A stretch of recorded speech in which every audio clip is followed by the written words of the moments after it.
Donc il y a la rate. Hein. La rate, c'est un organe lymphoïde qui est branché sur la circulation porte, hein, qui se draine dans le foie. Donc tout ce qui va se passer au niveau du foie va également retentir dans la rate si jamais il y a un blocage hépatique, dans une cirrhose hépatique par exemple. Le sang qui est dans la rate a du mal à s'évacuer et donc la rate augmente de taille.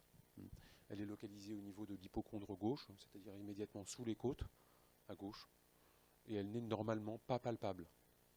Une rate de taille normale ne se palpe pas. Il y a tout à fait exceptionnellement ce qu'on appelle la ptose, la chute de la rate. C'est une rate normale mais qui est entre guillemets mal positionnée, qui peut être un tout petit peu en dessous et qu'on palpe, mais ça reste complètement exceptionnel. Une rate palpable, c'est une grosse rate. D'accord ? Et ça traduit soit la congestion, l'absence, un trouble vasculaire qui fait que le sang de la rate a du mal à passer. Hein, on voit ça surtout quand il y a de l'hypertension portale. Hein, ou plus fréquemment l'infiltration par des cellules sanguines normales, réactionnelles, au cours d'une infection par exemple, une infection importante, virale, bactérienne ou autre. On va avoir un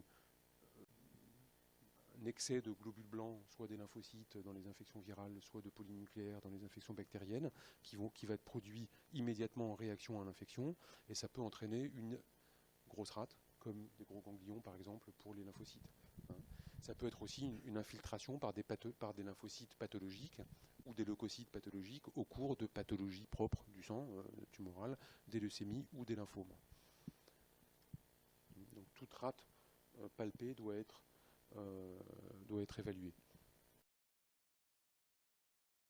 Quelles sont les manifestations qu'on peut avoir? Parce que le patient ne vient pas en disant j'ai une splénomégalie, il ne sait pas forcément palper lui-même, mais la rate, quand elle occupe beaucoup d'espace, elle est juste à côté de l'estomac, donc elle peut comprimer l'estomac et entraîner un rétrécissement de l'estomac, donc une sensation de pesanteur gastrique, d'avoir tout le temps l'estomac plein, hein, ou à l'inverse, par analogie, une satiété précoce. On mange et au bout de 3 bouchées, on a l'impression qu'on a déjà mangé une assiette entière. Ça peut être une douleur de l'hypochondre gauche qui se traduit comme un point de côté, le banal point de côté qu'on peut avoir en courant vite quand on n'est pas échauffé, hein, ou quand c'est particulièrement augmenté, c'est pas quelque chose de rare, une augmentation du volume de l'abdomen. Alors une rate normale, c'est 150 à 200 grammes, hein, c'est 10-12 cm en taille, c'est un petit truc comme ça ressemble à une souris d'ordinateur. Et rate pathologique, ça peut être 4 kg. 4 kg et 30-40 cm. 4 kg dans le ventre, c'est comme un nouveau-né, un gros nouveau-né. Donc ça se voit. Comment est-ce qu'on examine une splénomégalie? Le patient est en décubitus dorsal. Il faut que les muscles de la paroi abdominale soient bien détendus, et donc on peut lui demander de plier les jambes, qu'il ait les genoux pliés.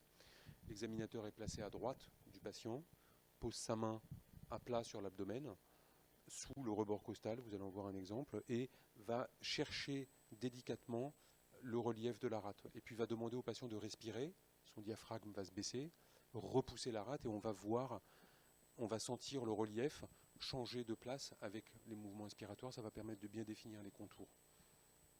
Et on la mesure en prenant le bord, la hauteur sur la ligne médioclaviculaire, hein, et l'avancée du bord antérieur par rapport à la ligne médiane de l'abdomen. Donc vous voyez là comment l'examinateur est placé, la main bien à droite, bien à plat, pas comme ça.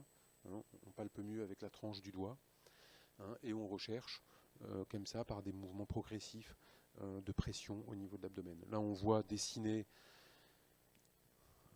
la position d'une rate, dont vous voyez qu'elle est augmentée en taille, hein, puisque le rebord costal il est là, et vous voulez qu'elle déborde en dessous, et là à l'extrême, elle déborde même la ligne médiane, puisqu'elle passe à droite de la ligne médiane, et elle descend jusqu'au pelvis. Celle-là, elle doit faire facilement 2 kg.